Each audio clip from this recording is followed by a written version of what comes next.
Bismillahirrahmanirrahim. Assalamualaikum warahmatullahi wabarakatuh. Bismillah, alhamdulillah, wassalatu wassalamu ala rasulillah. Masih berjumpa dengan saya. Mudah-mudahan semuanya selalu berada di dalam rahmatnya Allah. Amin ya Allah ya Rabbil Alamin. Ada yang bertanya nih, gini pertanyaannya. Teh, aku kan lagi puasa nih, sekarang kan bulan Ramadan ya. Aku tuh lagi puasa. Dan aku tuh ketiduran. Setelah ketiduran, aku tuh mimpi gitu ya. Mimpinya itu sampai mengeluarkan basahan gitu. Ketika bangun, aduh apa ini ada yang basah gitu ya. Ya mungkin berarti bermimpinya misalkan mimpi bercumbu gitu ya ketika mimpinya. Sedangkan orang tersebut lagi puasa. Maka itu gimana teh puasanya? Batal gak sih? gitu ya. Itu puasanya gimana? Batal gak sih? Maka puasanya gak batal. Tapi kan teh itu kan sampai inzal, sampai keluar. Meskipun sampai inzal, meskipun kamu tuh sampai keluar, itu gak membatalkan puasa kamu.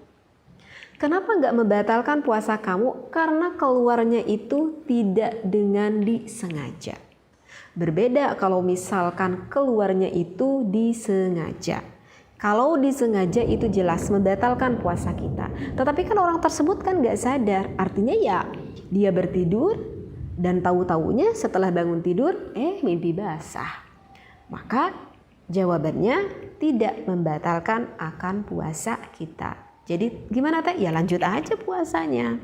Berarti berkewajiban hanya apa? Berkewajiban bagi orang tersebut hanya melakukan mandi besar saja. Nah, terus ada timbul lagi nih pertanyaan yang kedua. Teh, kan ketika mandi besar, itu kan kita tuh disunahkan ya. Disunahkan kita itu harus membersihkan lebih dalam akan lubang-lubang yang ada di badan kita. Misalkan kita lebih membersihkan kedua lubang hidung, membersihkan kedua lubang telinga, ataupun bagi perempuan membersihkan lubang depan dan juga lubang belakang. Kalau laki-laki ya belakang aja ya, karena kan lubang depannya kecil banget gitu. Nah, kan itu memang salah satu sunnah ketika kita melakukan mandi besar tersebut gitu. Sedangkan salah satu yang membatalkan kepada puasa itu adalah setiap perkara apapun itu yang masuk ke dalam lubang-lubang yang ada di dalam tubuh kita itu. Lalu gimana teh nanti saya mandi besarnya atau takut batal puasanya karena takut saya itu agak membersihkan lubang telinga ataupun lubang hidungnya lebih dalam. Gimana saya mandi besarnya gitu. Kalau misalkan ada sedikit air yang masuk misalkan ke telinga ataupun ke hidung gitu ya. Nah, maka untuk jelasnya ini ada di dalam kitab Fatawi pada juz kedua pada Shahifah ke-30, maka jawabannya seperti itu yang sudah saya bacakan. Maka fa'ajaba biqaulihi la yuftiru bidzalika. Maka hal itu tidak membatalkan kepada puasa kita. Kama dzakarahu ba'duhum, seperti apa yang sudah dibicarakan ataupun ditutur oleh sebagian para ulama. Wa in balagha listifa'il ghusli kama lau sabaqal ma'u ma'al mubalaghati li ghusli najazatil fami. Tuh ini termasuk ada salah satu misalkan gimana cara membersihkan ada najis di mulut kita. Nanti saya bahas.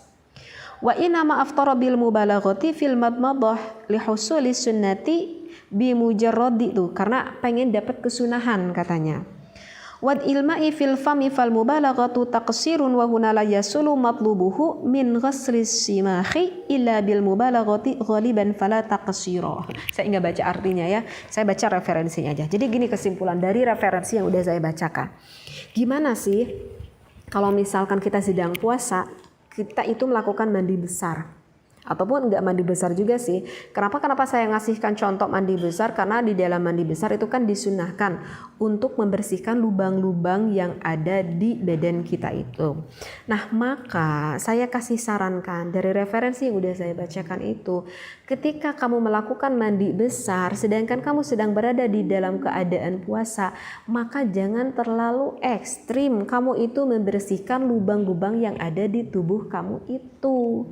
Karena kalau misalkan terlalu dalam, misalkan kamu membersihkan hidung terlalu dalam dan sampai pada batasan yang membatalkan, dan saya sudah terangkan ya mana batasan hidung dan telinga yang membatalkan itu gak perlu diterangkan lagi. Misalkan sampai melebihi dari batasannya hidung, misalkan dari batasan telinga, ya kalau kamu dilakukannya itu dengan sengaja, ya itu bisa saja membatalkan akan puasa kamu itu. Seperti itu ya, bisa membatalkan akan puasa kamu itu. Toh kan di dalam membersihkan lubang-lubang itu memang itu hukumnya sunnah, tidak diwajibkan pula. Jadi yang diwajibkan itu hanyalah membersihkan area lubang yang zahir. Artinya zahir ya, yang terlihat. Misalkan kalau dari telinga ya cukup daun telinganya aja, itu karena yang zahir, seperti itu. Jadi tidak berkewajiban sampai membersihkan lebih ekstrim, lebih dalam juga ya, karena itu bisa saja membatalkan akan puasa kamu. Tapi kalau misalkan aku mah enggak nih, enggak sampai terlalu dalam membersihkannya, tapi kok ada sedikit air misalkan yang agak masuk ke hidung kita, itu batal enggak teh sholatnya? Itu enggak batal gitu. Tapi ini mah gimana teh, aku tuh lagi mandi misalkan, tahu-taunya kan suka ada kan, kalau mandi itu suka ada yang masuk air ke telinga gini gitu ya, sampai merasa ngegedrung gitu telinga kita.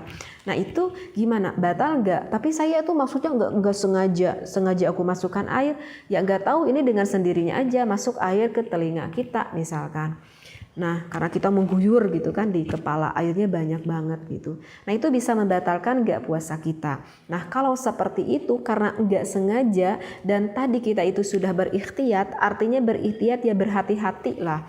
Maka itu meskipun masuk ke telinga kita, itu tidak membatalkan puasa kita. Jadi yang membatalkan itu adalah kalau kita melakukannya itu dengan sengaja-sengaja, misalkan memasukkan air ataupun memasukkan jari kita yang sangat dalam sekali membersihkannya, yaitu otomatis membatalkan puasa kita gitu.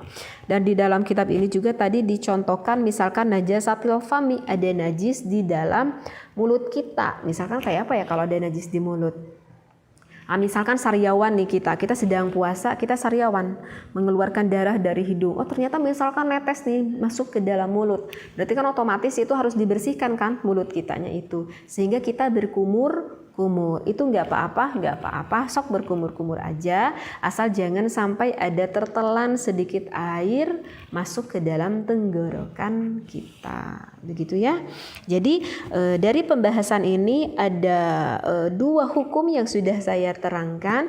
Jadi kalau misalkan seseorang mengeluarkan air nutfahnya itu tidak dengan sengaja, itu tidak membatalkan puasa. Dan begitu juga kalau misalkan tidak sengaja ada air misalkan masuk ke telinga ataupun ke hidung sedangkan kita sedang berpuasa, itu pun tidak membatalkan puasa, kecuali kalau sengaja-ngaja kita memasukkan barang itu sehingga melebihi dari batasan yang membatalkan kepada puasa, yaitu otomatis batal puasanya. Insyaallah ya mudah difahami apa yang saya bahas kali ini. Wallahu a'lam, wabillahi taufiq wal hidayah. Wassalamualaikum warahmatullahi wabarakatuh.